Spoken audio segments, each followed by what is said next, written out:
Então o leão disse, mas não sei se ele falou: você vai ter de me deixar despí-lo. Eu tinha medo das garras dele, posso dizer, mas àquela altura estava quase desesperado.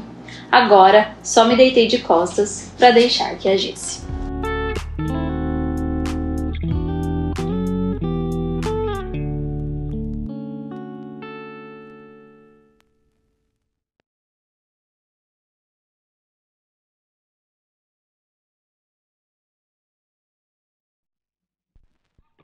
Oi, pessoal! Oi, pessoal! Eu sou o Rony do Cabeceira. Eu sou a Marina do Rony do Cabeceira. E hoje vocês estão aqui na nossa casa, por quê? Porque a gente vai começar agora, é um domingo, 9h20 da noite. Nós vamos começar agora a leitura do terceiro volume do livro As Crônicas de Nárnia. Que volume que é esse? Terceiro? Não, mas qual que é o nome? A Viagem do Peregrino da Alvorada. É o terceiro e é o último que tem filme, né? Vocês devem já ter assistido. Meu primeiro contato com Nárnia foi através dos filmes. Que eles adaptaram os 3 primeiros livros em ordem de lançamento, não em ordem cronológica. E é na ordem de lançamento que a gente tá fazendo. Então a gente já tem vlog de leitura do Leão, a Feiticeira e o Guarda-Roupa com a Lívia. A gente já tem também vlog de leitura do Príncipe Caspian com a Lívia. E agora a gente vai pro terceiro. Antes eu queria mostrar pra vocês essas duas outras edições que eu tenho de Nárnia, que são maravilhosas e tem um valor simbólico muito grande pra mim. Olha o tanto que essa edição já tá gasta, de tantas vezes que eu já li. Eu juro que eu já li cada história no mínimo umas 3 vezes. E essa daqui eu ganhei uma dedicatória da tia Cris. Beijo, tia Cris. Eu amo esse livro, eu vivo falando dele pra todo mundo. E eu ganhei quando eu era bem novinho. Mais pra frente, a Marina me deu esse livro aqui de Nárnia também. Quer contar, amor, sobre esse livro? É uma edição única. Eu dei de aniversário pra ele, eu mandei fazer. Um amigo meu fez a capa baseada no que eu tinha pensado. E aí eu mandei pra uma copiadora. Então, e aí... é uma capa exclusiva. Amo muito também. E agora, então, a gente tá comprando essas edições da Thomas Nelson Brasil. Então vamos dar uma recapitulada, assim, pra quem perdeu e caiu aqui de paraquedas. O que já aconteceu até agora? A gente já conheceu as crianças Pevensey, eu acho que é esse o sobrenome delas. A Lúcia, o Pedro, a Suzana Edmundo. Eles já foram uma vez pra Nárnia, já se tornaram reis de Carparavel, já voltaram pra Londres e depois foram outra vez pra Nárnia. Encontraram uma Nárnia super dividida em uma guerra entre os... Talmarillo? Não, Calormano... Talmarino? Tamarindo? Enfim, encontraram Nárnia cheia de guerra lá, ajudaram o Príncipe Caspian e no final disso Aslan aparece e ele meio que desconvida a Suzana e o Pedro de voltarem pra Nárnia, levando em conta que eles já chegaram numa maturidade grande. Então agora no terceiro volume, qual que é a sinopse? A gente sabe que vai voltar então a Lúcia, o Edmundo, que são os dois mais novos, e dessa vez eles vão levar um primo bem chato, como que ele chama? Eustáquio. Então vamos começar agora a leitura nessa edição. Tanto eu quanto a Marina já assistimos o filme, já lemos esse livro. Então a gente vai ver como que tá realmente a leitura com essa edição da Thomas Nelson. E vamos contando pra vocês. Eu, o Rony e a nossa planta filha. E o cachorro da vizinha que tá latindo. Vamos começar.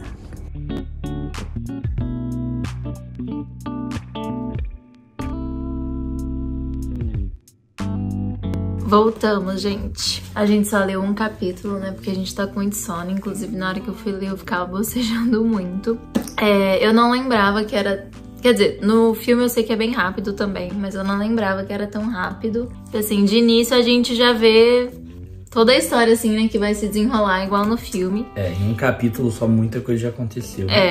Que é basicamente o quê? A Lúcia e o Edmundo, né? Como o Rony já tinha falado, a Suzana e o Pedro não voltam mais pra Nárnia, então é só a Lúcia e o Edmundo. Eles estão passando as férias de verão na casa dos tios deles, junto com o primo Eustáquio, contra a vontade porque os pais deles estão passando um tempo nos Estados Unidos junto com a Suzana e eles não conseguiram ir porque não tinha dinheiro pra levar todo mundo. E eles estão passando um tempo lá. E aí, basicamente, tem um quadro que a tia da Lúcia e do Edmundo não gosta nem um pouco desse quadro. E coloca no quarto da Lúcia, né? Esse quadro. E a Lúcia ama aquele quadro, fica olhando pra ele toda hora. Porque as embarcações que tem no quadro lembram muito as embarcações narnianas, né? Então, ela e o Edmundo ficam olhando o quadro e conversando sobre isso. Sobre Nárnia, e o Eustáquio fica tipo assim, ai, de novo, vocês falando de Nárnia, nossa, vocês são dois babacas. E de cara, assim, a gente já vê que quem na verdade é o babaca é o Eustáquio. O Eustáquio é muito insuportável, velho. Ele é muito chato, ele é aquele menino super mimado, super filhinho de mamãe, né? E ele fica meio que zombando com a cara deles. Pode falar o que acontece? Pode, né? Lógico, pode. Até que em um momento, os três estão olhando assim pro quadro. A Lúcia tem a impressão de que aquele quadro é um quadro muito vivo. As ondas do quadro parecem muito reais. Tudo é muito colorido, né? Cores vivas. E aí os três começam a olhar e eles têm a impressão de que aquele quadro tá se mexendo. De que o navio realmente tá navegando. De que as ondas do mar estão batendo. E aí, num dado momento, sai um esguicho de água e eles percebem, não, peraí, a gente não tá louco, não parece que o quadro tá se mexendo, acho que isso daqui é verdade. E eles o quê? Entram no quadro e caem vão parar em Nárnia. Em Nárnia. Pois é assim a entrada deles dessa vez, porque cada vez é de um jeito, né? No primeiro livro foi através de um guarda-roupa, no segundo livro foi no metrô e no terceiro agora é num quadro. E eles já caem logo numa embarcação onde já tá o Caspian, que eles já lembram do Caspian, então isso já mostra pra gente até mesmo que a dimensão de tempo de Nárnia é bizarra. Porque assim, a primeira vez que eles foram, eles ficaram em Nárnia até envelhecerem. E quando eles voltaram pelo guarda-roupa, eles voltaram a ser criança. É como se tivesse passado alguns segundos do momento que eles entraram pra Nárnia. E detalhe, eles ficaram lá anos. E aí, depois de um ano em Londres, na Terra Real, eles voltam pra Nárnia e lá já tinham se passado 1300 anos. Então eles não conhecem absolutamente ninguém da nova Nárnia, né? Então, assim, o Sr. Túlio já havia morrido há muito tempo, assim como os castores e todo mundo que eles conheciam da primeira vez. E agora já se passou de novo um tempão. Aqui a gente não tem precisamente quanto tempo. A gente sabe que já faz no mínimo 4 meses que eles estão afastados do Pedro e da Suzana. Então já faz mais do que 4 meses da última vez. E agora eles voltaram e Caspian ainda tá lá. Já se passou um tempo em Nárnia, mas não se passou tipo 1300 anos. Passaram talvez alguns poucos anos. E aqui nesse primeiro capítulo ele explica mesmo isso. Eles falam que não tem como saber como o tempo de Nárnia acontece, que só indo pra saber, né? Pode passar 1000 anos, pode passar alguns minutos, exatamente, ou pode passar num tempo nenhum. É porque é num tempo que não tem relação nenhuma com o tempo aqui da Terra. Então, assim, não é tipo assim, é X vezes mais rápido. Não tem relação com o tempo aqui da Terra. É outro tipo de tempo. Então pode se passar muito tempo ou pode se passar pouco tempo. Eu acho muito engraçado esse narrador. Eu amei ele. O narrador, ele é super irônico, o narrador de Nárnia. E ele pega bastante no pé do Eustáquio, né? É o narrador... É enviesado. Exatamente. É terceira pessoa, não é nenhum dos personagens que narra. Então desde o momento que eles apresentam o Eustáquio, inclusive o livro começa assim, né? Havia um menino chamado Eustáquio Clarencio Pífio, e ele quase merecia esse nome. Seus pais o chamavam de Eustáquio Clarencio, os professores de Pífio. Não posso lhe dizer como os amigos o chamavam, pois ele não tinha nenhum. Então ele é muito engraçado, assim, a forma com que ele se refere ao Eustáquio. No momento que o Eustáquio ouve eles conversando sobre Nárnia, ele chega assim, ó. Eustáquio chega enchendo o saco da Lúcia e do Edmundo por falarem de Nárnia, porque eles haviam que era invenção. Aí o narrador fala assim: é claro que pensava que haviam inventado tudo, e como era demasiadamente burro pra inventar qualquer coisa, não aprovava nada aquilo. E mais pra frente também fala que, tipo assim, Edmundo e Lúcia ficam, então, tipo, sai daqui, Eustáquio, você é muito chato, a gente não gosta de você. O narrador fala: a maioria dos meninos, diante de uma recepção desse tipo, teria dado fora ou explodido. Eustáquio, porém, não fez nenhuma coisa nem outra, apenas permaneceu por ali rindo. Então, tipo assim, ele é chato. Teria dado fora ou explodido. Tipo, o narrador, ele é bem engraçadinho. E é isso, então eles já se encontraram com o Caspian. E outro destaque também desse primeiro capítulo vai pro Hip Chip. Até porque quem já assistiu o filme ou já conhece um pouco da história sabe que o Hip Chip vai desenvolver uma relação muito legal com o Eustáquio no decorrer do livro. E a recepção do Eustáquio pro Hip Chip foi horrenda, né? Então ele vê um camundongo e ele começa a gritar desesperadamente: eu odeio ratos, odeio ratos, tira isso daqui. Porque o Hip Chip, pra quem não sabe, ele é o chefe da guarda dos camundongos, assim. Ele é um camundongo que luta, que tem uma espadinha, uma pena. E ele vai ser um personagem central nessa trama, que já é apresentado também, então, nesse primeiro capítulo. E eu acho que é isso por enquanto. Sim, acho que falamos tudo. Estamos com um plano de voltar ali amanhã. E já vocês vão descobrir se a gente fez isso ou não. Segundo dia, tudo pronto aqui. Com o iogurte. E o livro, que é o mais importante. Vamos começar então a leitura, 9h40 da noite agora. Acho que a gente tem um horário para leitura e nunca tínhamos reparado nisso.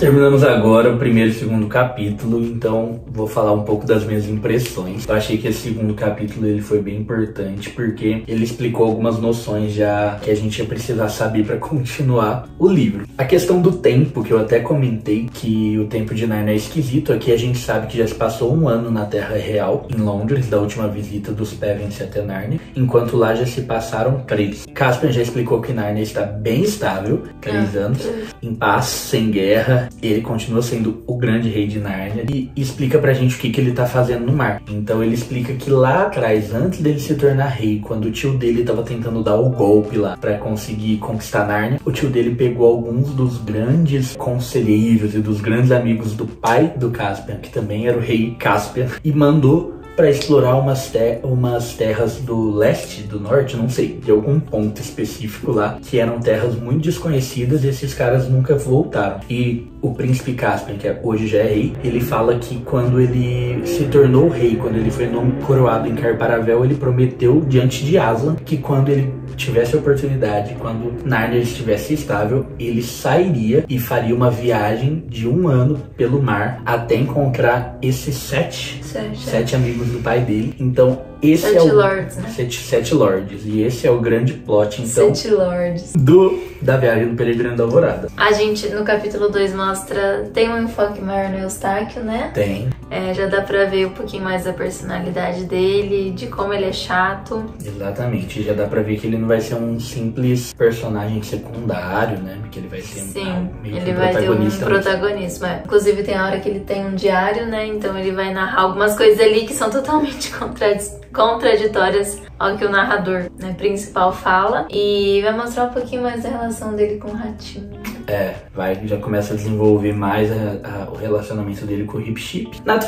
No terceiro capítulo, eles então resolvem fazer uma das paradas, a primeira parada desde que os Pevensey chegaram no navio, né, que é o Peregrino da Alvorada. Eles param em umas ilhas que tem uns nomes engraçados, como chamam? Tem a Avra, são 3 nomes engraçados de ilha, e eles querem explorar essas ilhas. Eles fazem uma parada e vão explorar. Cansado do navio. Exatamente, ali eles encontram uns homens bizarros, esses homens acabam prendendo eles, vendendo eles ali pra um cara que compra eles, e olha só que coincidência. Tem um plot twist. Caspian é vendido justamente pra um dos lords, e ali ele já começa a articular com esse lord, então é uma forma de resgatar os Pevensey, e para por aqui a história, né? Sim, vamos ver como se desenrola os próximos capítulos, as próximas cenas. Inclusive me deu vontade de ver o filme. Com certeza, eu amo esse filme também, embora eu ache ele subestimado, porque todo mundo costuma preferir os outros dos outros. Eu prefiro um. Não, óbvio, sempre. Eu prefiro um, mas eu acho que eu prefiro esse do que o Caspian, do que o do Príncipe Caspian, mas enfim. Eu não lembro direito, preciso reassistir. Vamos também? Vamos.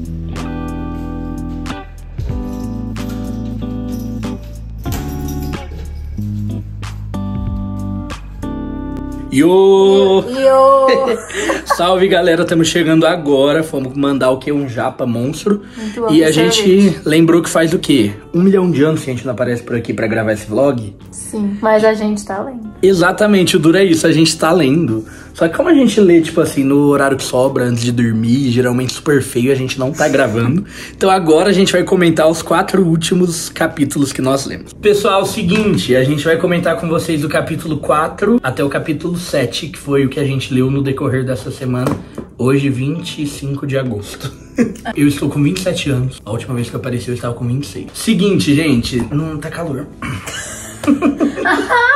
Olha pra minha cara, eu tô suando. Seguinte, gente, o 4º capítulo basicamente encerra o ciclo ali de Porto Estreito, né? Que era aquelas ilhas que foram as primeiras que o Peregrino da Alvorada chegaram, que eles foram recebidos de forma muito hostil, foram vendidos ali como escravos humanos, e Caspian encontra o Duque, que era amigo do seu pai, e ali... Esse 4º capítulo eu achei ele muito interessante. A Marina já não gostou muito, né? Achei muito chato, tava muito devagar. Pra mim tava oposto. Pra mim tava muito interessante porque foi um capítulo mais político. A gente vê a primeira conquista de Caspian ali. Estabelece um clima super calorado entre Caspian e o governador das ilhas de Porto Estreito. E Caspian tem a ousadia de destituí-lo do seu cargo e colocar no lugar dele o Duque, que era amigo do seu pai, como o grande chefe ali de Porto Estreito, tentando de certa forma restabelecer ali os costumes de Nárnia que foram perdidos. E aqui já entra na minha mente mais um paralelo da Bíblia com Nárnia, gente. Se você acha que os únicos paralelos da Bíblia com Nárnia são por conta que o leão é Jesus, você não leu esse livro direito. Pra mim, é muito legal a forma com que Caspian fala sobre como Nárnia, no decorrer dos anos, foi perdendo a essência e foi começando a ter práticas erradas, práticas pecaminosas. No caso ali de Porto Estreito, eles estavam traficando humanos, né? Então eles ficavam vendendo pessoas como escravos. Caspian achou isso o cúmulo. O governador tentou ali justificar, falando que era a única forma de fazer a economia de Porto Estreito andar. Mas aí Caspian destitui ele do cargo e coloca outra pessoa com o intuito de restabelecer ali os princípios de Nárnia. Isso me lembrou muito sobre a história do povo de Deus que a gente vê ali, principalmente nos livros históricos ali, né? De Juízes pra frente, onde o povo de Israel, por diversas vezes ali no decorrer dos anos, começa a ter práticas erradas, práticas idólatras, e aí Deus precisa mandar um rei novo para restabelecer as coisas, e me lembrou muito isso. Certo. Depois, nos capítulos seguintes, na verdade, no 6 e no 7, a gente vai ver um pouquinho mais sobre o Eustáquio. Tem um foco maior nele. E acontece que eles passam por uma tempestade no navio, né? Eles ficam alguns dias presos ali, não podendo sair, não encontrando terra, passando muitos perrengues. E sempre o Eustáquio reclamando muito, escrevendo no diário dele, falando que era tudo muito injusto ali, que ninguém dava atenção pra ele, enfim. E até que depois de um tempo eles encontram uma terra e eles param, né, nessa ilha. E tá todo mundo lá resolvendo o que eles vão fazer. E o Eustáquio resolve se afastar. Ele encontra uma caverna. Por quê? Porque ele acha um absurdo que o pessoal chegou e não quis descansar. E nesse momento eu tive um insight. Eu descobri que eu sou casado com a Eustáquia. Para, eles vão achar que eu sou chata. Ah, mas você é igualzinho o Eustáquio. Ele... Ai, que mentira. Ele fica assim, gente, que absurdo, o pessoal não quer descansar, eles já querem trabalhar. Descansar faz parte da vida, assim como trabalhar, hein? Desculpa, Eustáquia, prossiga. Ele encontra uma caverna e ele rouba, né, uma joia. E o que acontece? Sem ele perceber, na verdade ele nem sabia o que era, ele se transforma em um dragão. Mas beleza, ele se transforma em um dragão e aí no livro fala que a partir do momento que ele se vê como um dragão, ele se vê como ele estava solitário, ele sente vontade de estar ali com as pessoas, né, o pessoal do navio, a Lúcia, o Edmundo, o Caspian, enfim. Que ele... As mesmas que ele estava detestando antes. Que ele percebe como ele estava sendo chato, como ele estava sendo inconveniente. E ele começa a chorar. E esse nem é o ponto. O final do capítulo 5 é ele se revelando pro pessoal. Ele consegue se comunicar de alguma forma, só meio que fazendo sim e não com a cabeça. E aí o pessoal entende que ele é o Eustáquio. Mas aí a gente chega no capítulo 6, que foi assim... O capítulo. Que capítulo foi esse? Foi tipo assim, o meu preferido. Maravilhoso. Basicamente, no capítulo 6, ele vai contar pra Edmundo, o Eustáquio volta a ser o menino. E ele conta pro Edmundo como ele volta a ser o menino. E aparece quem na história? Ninguém mais, ninguém menos que Aslan, gente. A gente não vê Aslan, o que a gente tem é o relato do Eustáquio contando pro Edmundo sobre como um leão que falava o transformou de volta em um ser humano, né? Isso. E aí a gente, obviamente, que já conhece a história, sabe que ele tá falando de Aslan, embora o próprio Eustáquio não sabia disso. Mas depois o Edmundo falou, ai, mas era Aslan, né? E pra quem é cristão, ler esse relato dele contando pro Edmundo como ele foi transformado no menino de volta, você não consegue não ler isso e não fazer nenhum paralelo com o cristianismo, né? Porque ele fala que Aslan se encontra com ele, a primeira coisa que ele fala, eu vi um leão e eu sentia muito medo dele, mas não era o medo dele me devorar, porque eu era um dragão, era maior que ele. Era um medo, simplesmente um medo. Então isso pra mim é um temor. Como se a gente tivesse um temor de Deus, né? Igual nós cristãos temos. Deveríamos ter. Ele fala que o Aslan fala pra ele, me siga. Só isso. Isso já é um pontinho aí maravilhoso. E ele segue Aslan e fala que Aslan leva ele pra uma floresta, né? Que tem uma fonte. E o Eustáquio fala que quando vê aquela fonte, ele fica muito desesperado porque ele tava com um bracelete machucando a pata e tava quente, ele queria nadar na água pra se refrescar. E Aslan fala pra ele, primeiro, antes de você nadar, retira as suas vestes. Retira aí a sua pele, sua casca. E ele fala que ele começa a tentar retirar, sai, ele se arranha todo, dói, ele tira aquela casca dura. Quando ele finalmente tira tudo e vai entrar na água, ele vai pôr o pé a pata, né? Ele percebe que ele tá com mais uma casca. Ele fala, peraí, acho que eu tenho uma segunda pele aqui. Vai de novo, com muito esforço, com muita dor, tira toda aquela casca, aquela pele. Vai entrar mais casca, mais pele. Ele fala, gente, o que tá acontecendo? E aí ele percebe que ele sozinho não ia conseguir se livrar daquela vestimenta, que ele sozinho não teria capacidade. Ele poderia ficar ali a vida inteira retirando. Então, o leão, né, o leão Aslan fala pra ele, você tem que deixar eu te despir. E ele fala que foi a pior dor que ele sentiu na vida dele. Que o leão com a unha, né? Rasga ele inteiro e começa a arrancar, e ele sente muita dor, mas ele fala que era assim a melhor sensação que ele teve, ao mesmo tempo a maior dor que ele teve na vida. E é um paralelo com o cristianismo em relação aos nossos pecados, que a gente sozinho, a gente pode ficar a vida inteira tentando nos livrar dos nossos pecados, tentando nos livrar dos nossos hábitos, das coisas que a gente não quer fazer, mas se a gente não tiver Jesus, se a gente não deixar ele tocar em nós, ele arrancar de nós, a gente não vai conseguir sozinho. E ele fala que depois que ele se transformou no menino de volta, que o leão tira, né, toda a pele, ele entra no rio, e assim que ele sai, ele é um menino de volta. E ele fala, e o leão me deu novas vestes, né, uma nova termina roupa. assim o capítulo. E é isso, pessoal. Eu senti particularmente que esse último ciclo fez a gente entrar mais pra história. A história, ela tá muito interessante desde o começo, mas eu acho que o nosso laço afetivo começa a entrar mais agora. Tá o auge. E agora a gente tá afim de assistir o filme, porque a gente notou que é muito diferente. A gente tava meio assim de rever o filme e já ficar, achar meio chata a leitura, mas acho que não. Ai, peraí, e a gente vai fazer isso agora. E outra coisa que eu notei de muito estranha é que a linguagem desse livro aqui tem algumas coisas pra mim que não estão combinando com os personagens. Por exemplo, vários momentos eles falam assim, então eles zarparam da ilha, eles estavam se preparando pra zarpar. Eu acho que essa linguagem não combina com as crianças, com a história, que é uma história super clássica e tinha que ser uma linguagem mais clássica, não uma linguagem tão moderna. E teve também uma hora que Edmundo falou, manda brasa.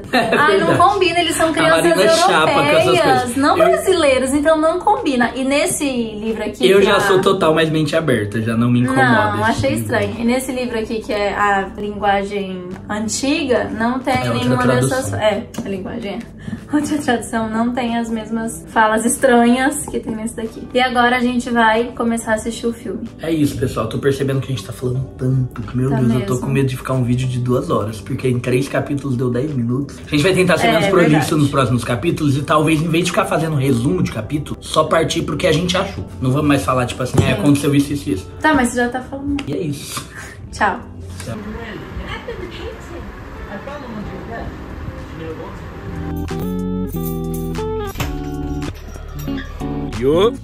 Mais um dia da nossa saga de leitura do Peregrino da Alvorada. Gente, eu nunca vou saber por que a gente tá demorando tanto pra ler esse livro, levando em conta que ele é bem pequeno e gostosinho. Mas eu acho que a maior dificuldade tem sido encontrar dias que os dois tenham livres pra ler, porque a gente tá lendo isso junto, e também que os dois estejam dispostos, né? Hoje a gente mudou um pouco o cenário, tamo onde, amor? No parque. Então vamos ler um pouco e depois a gente comenta com vocês sobre a leitura. Ó o barulho dos passarinhos.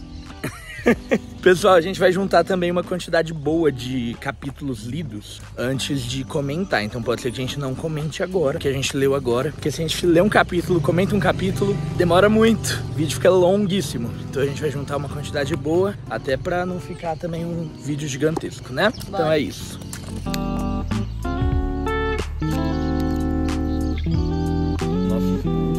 Confesso que não terá utilidade alguma. Até onde sei, não zarpamos para procurar por coisas úteis, e sim para buscar onde havia inseto, uma ocasião que havia baleias. Estou na plataforma de combate, o que parecia ser uma grande montanha escura. Lemos um total de... um capítulo, porque agora tá ameaçando o maior chuvão e a gente vai embora daqui antes que nos pegue. Sim. Tá vindo? Bom dia, pessoal. Bom dia. De manhã, também indo trabalhar. E hoje é o dia que a gente acaba esse livro. E antes de terminar esse último capítulo que falta, a gente ficou devendo alguns comentários aqui pra vocês. É um livro de peregrinação, então um monte de coisa já aconteceu. Eles já pararam em diversas ilhas. A gente nem lembra ao certo onde a gente deveria ter comentado. Verdade. Mas eu vou comentar as que eu mais lembro, assim, as que eu mais gostei. Eu lembro que uma cena que é muito marcante no filme é quando a Lúcia é obrigada ali, compelida por conta de uns anões a entrar num castelo e pegar um livro. Anões invisíveis. Exatamente. Aqui eles se chamam Tontópides. Muito Tom legal isso.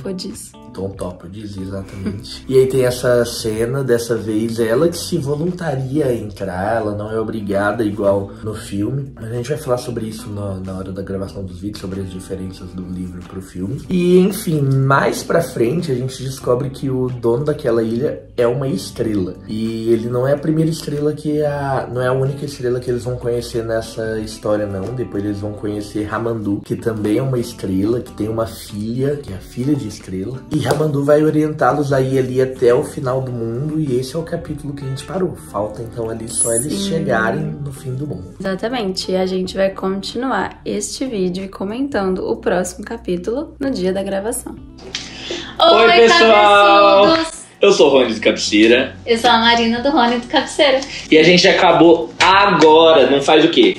Uma hora que a gente acabou uma hora. Esse livro, porque a gente colocou meta de acabar ele antes da gravação, que é uma boa meta, eu diria. E já viemos pra cá agora gravar, então a gente vai começar falando com vocês o que a gente achou sobre esse último capítulo, que foi a única coisa que a gente ainda não comentou. Bom, nesse último capítulo eles finalmente chegam no fim do mundo, porque eu acho que lá em Nárnia, né, é tudo plano, não é um mundo redondo igual lá a Terra é plana.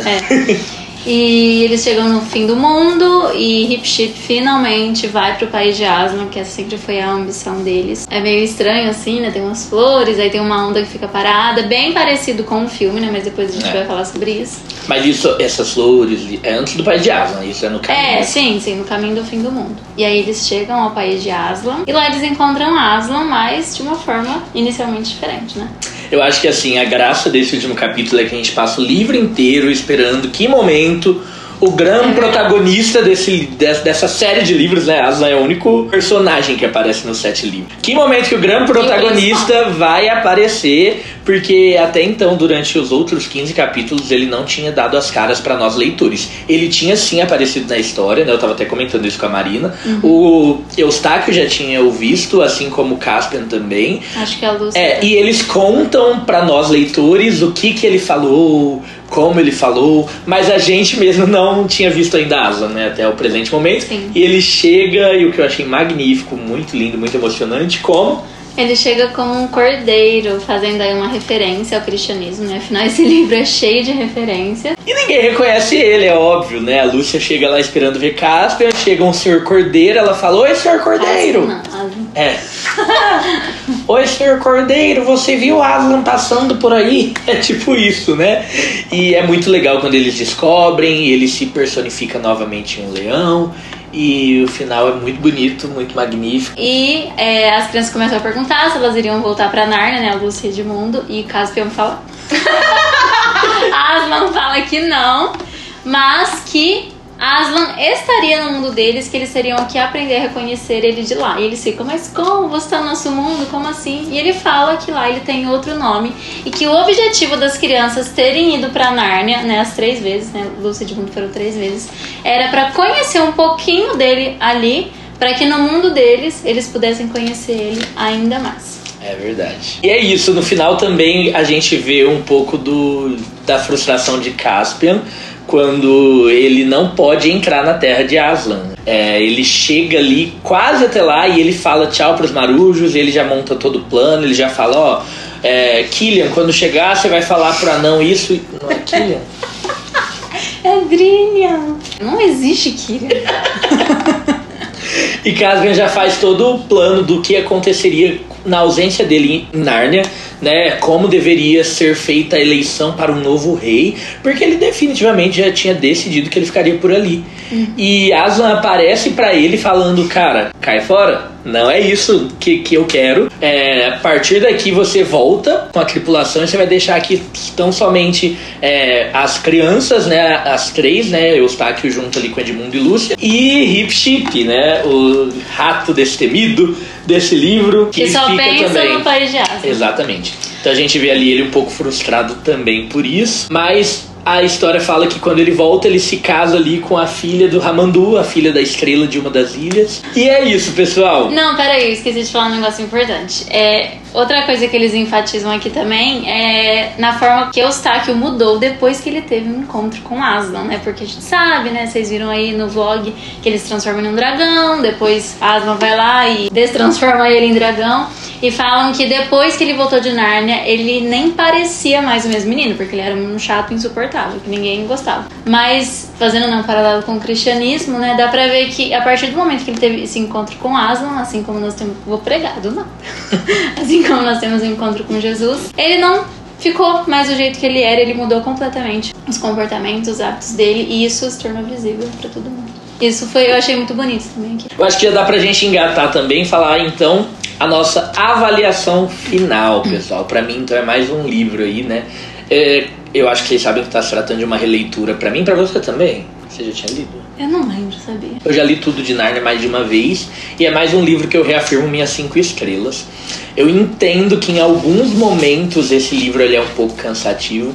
Mas justamente o que a Marina não gostou nesse livro, que depois se ela quiser ela fala um pouco melhor sobre isso, foi justamente o ponto que eu gostei desse livro, que é esse fio condutor de todas as aventuras estarem ligadas por uma expedição marítima, né? Então eu acho muito legal essa ambientação toda que acontece, de toda hora eles pegarem o mar ali, o oceano e, enfim, pararem de ilhas em ilhas. Bem assim, as aventuras de Huckleberry Finn. Não sei se eu só fiz a associação porque eu li recentemente esse livro. Talvez tenha sido só por isso. Mas eu acho muito legal. Eu gosto dessa atmosfera marítima. Eu costumo gostar de filmes que abordam esse tema. Pra mim não foi 5 estrelas. Em alguns momentos eu achei um pouco cansativo, assim, principalmente falando dessas questões de mares. Eles falavam muito os nomes técnicos de navio. E eu não curto muito, mas é estranho porque, por exemplo, eu amo Titanic. A história, enfim. Não é porque eu não gostei dessa parte de navio e barco, mas eu amo Titanic. Mas foi um pouco cansativo pra mim, porque às vezes eles usavam os nomes técnicos que eu ficava assim, mesmo que tá descrevendo, eu não tô entendendo muito bem. Mas assim, eu amava os capítulos que Aslan aparecia, mesmo que de forma indireta. Mas alguns eu achei meio cansativo. E outra coisa, assim, que eu não gostei, eu falava toda hora pro Rony, foi a linguagem desse livro. Porque eles falam muito zarpar. Tipo, as crianças zarparam, o navio zarpou. E não combina, porque são crianças inglesas vivendo no período da Primeira ou Segunda Guerra Mundial, não lembro agora. Não é o linguajar deles. Esse vocabulário zarpar é uma coisa muito brasileira. E não. Tem uma hora também que Edmundo falou assim, mão da brasa. Não combina. Eu achei que fugiu. Tipo assim, não casava pra mim. Isso me incomodou. Eu acho que eu não lembro se eu já falei sobre isso no vlog ou não. A gente já falou sobre essa parte? Não lembro, mas vocês vão ver aí. Caso eu não tenha falado, eu já falei que isso não me incomoda. Eu acho que eu tenho uma mente bem mais aberta pra essas questões estilísticas mesmo das traduções do que a Marina. Realmente, eu entendi a proposta e não me incomodou em nada. Mas enfim, pra mim, 5 estrelas, parabéns. Eu ia falar Caspian, mas não é Caspian, nem Aslan. Parabéns, Lewis, você não decepciona nunca. Nós te amamos. Vamos só pra fechar, pessoal, falar um pouco também sobre as diferenças que a gente notou, porque como você bem viu durante o vlog, a gente assistiu o filme também. Sim. E esse é o último das histórias, a última das crônicas que a Disney, né, fez um filme, né? Só parou até ali. Infelizmente, a minha frustração da infância foi não ter a continuação dessas histórias em formato de filme, mas tudo bem. E a gente vai falar um pouco sobre as diferenças que a gente notou. É muito assim, diferente a ordem cronológica das coisas. Eu fiquei até um pouco confusa, porque vendo no filme e no livro, você até se confunde o que foi primeiro, porque no filme é totalmente diferente. Tem algumas coisas no filme que não aparecem. A parte do sonho no livro é bem mais discreta, né? No filme tem todo um contexto, assim, que eles vão lá para um mar, chegam num determinado local, que os sonhos, os pesadelos, na verdade, né, deles começam a acontecer, e no filme isso não... Desculpa, no livro isso não acontece, né? Eles mencionam alguma coisa, mas, por exemplo, a serpente não aparece por conta de um pesadelo. Não tem a serpente, que é o grande finale do filme. Não, tem a serpente no livro, mas não é na parte do sonho. Na verdade, assim, o livro, embora ele seja uma crônica que não se aprofunda tanto nos acontecimentos, ele tem muitos acontecimentos. Sim. Então tem muitas paradas que esses peregrinos fazem em várias ilhas que ficam ali por um bom tempo. Acontece todo um plot dentro dessa ilha e que eles nem colocam essa ilha no filme, né? Ou se colocam só passando por ela. Mas eu super entendi isso, porque ia ser difícil de fazer um filme desse livro em específico sem... Eu não sei se teria outra saída mesmo. Ou faria uma série, e aí sim você pegava cada um desses plots com um episódio de 1 hora, ou você só pincela mesmo, que foi o que eles tentaram fazer. Eles adicionaram também algumas partes, né, como a Marina falou, essa parte da cobra, da serpente. Não só essa parte eles adicionaram alguns personagens, né. Na primeira ilha que eles param ali, no filme vem um moço falando: olha, minha esposa foi raptada. Não foi raptada, ela foi levada pela névoa. E essa moça tem uma filha. No filme, sim, que tá acontecendo. Vem uma névoa sobre Nárnia que tá levando algumas pessoas. E aí, por algum motivo, eles têm que encontrar os 7 fidalgos, né? As 7 espadas, né? Pra acabar com essa maldição. E isso não existe no livro. Eles querem encontrar os fidalgos. É fidalgo, né? Os fidalgos pra encontrar. Porque na verdade quando o Caspian pai era rei e ele foi destronado pelo tio do Caspian filho, o tio deu um jeito de se livrar dessas pessoas que eram muito leais ao antigo rei, né? Então ele falou: se livrar desses 7 fidalgos. E hoje Caspian quis encontrá-lo só por isso. Não tem esse lance aí dessa maldição, dessa... Um grande mistério. Não precisa juntar essas 7 espadas, isso não acontece. Não existe esse personagem que fica querendo encontrar sua esposa, nem a sua filhinha. A Lúcia é a única mulher que entra na embarcação durante todo o livro. Verdade. Então eles colocam um pouco mais de emoção através desses personagens. Também eu acho que foram essas as grandes diferenças, né, nas nuances, tem muitos detalhes, mas também de todo modo tá lá, né? Eles pegaram, eu falei pra Marina que se fosse dentro da gastronomia, o que eles fizeram foi uma releitura de um clássico. Eles pegaram todos os componentes, então todas as partes importantes, todos os plots importantes do livro, reorganizaram a ordem, as estruturas, adicionaram algumas coisas, né, que o próprio roteirista, imagino eu, deva ter criado, mas tá lá, não dá pra negar que é o filme daquele livro, né? Tá em uma outra ordem, mas o espírito da coisa, assim, né? A embarcação, as aventuras, tá tudo lá. Não me decepciona em nada assistir o filme, mesmo tendo em vista todas as diferenças com o livro. Só uma última coisa, eu acho, que eu senti que no filme parece que o Eustáquio tem um pouquinho mais de destaque. No livro eu senti que depois que ele voltou a ser um menino de novo, depois que ele virou dragão e voltou a ser menino, parece que ele ficou meio de escanteio, né? Pouco se mencionava sobre ele. E muito embora o começo todo ele tenha um destaque muito absoluto, sim, né? No começo ele tem muito. Até porque ele narra boa parte da história ali através dos seus diários, que a gente tem acesso aos seus escritos, né? Isso ajuda a gente a ir pegando o ranço dele. Mas falando sobre o arco do Eustáquio, é um arco que nesse livro fica quase muito bem construído. Por quê? Porque ele começa como insuportável e ele termina como aceitável. Mas por que Lewis não constrói em 100% o arco dele nesse livro? Porque no próximo livro ele aparece e assim, a continuação desse arco, desse personagem, acontece pra nós, né? Sim, exatamente. É isso, pessoal. Nós esperamos que vocês tenham gostado de nos acompanhar nessa peregrinação dessa leitura, que foi assim... Demorou. Meu Deus do céu, 7 meses lendo um livro de 200 páginas devido às nossas rotinas não baterem e nós não querermos ler separados, somente juntos. Sim. Mas um livro muito gostoso, que fica aqui a minha recomendação. E se você gostou, se inscreve no canal, deixa um joinha nesse vídeo. Se você já leu, comenta o que você achou. Se você já viu o filme, também comenta. E é isso, até a próxima. Tchau!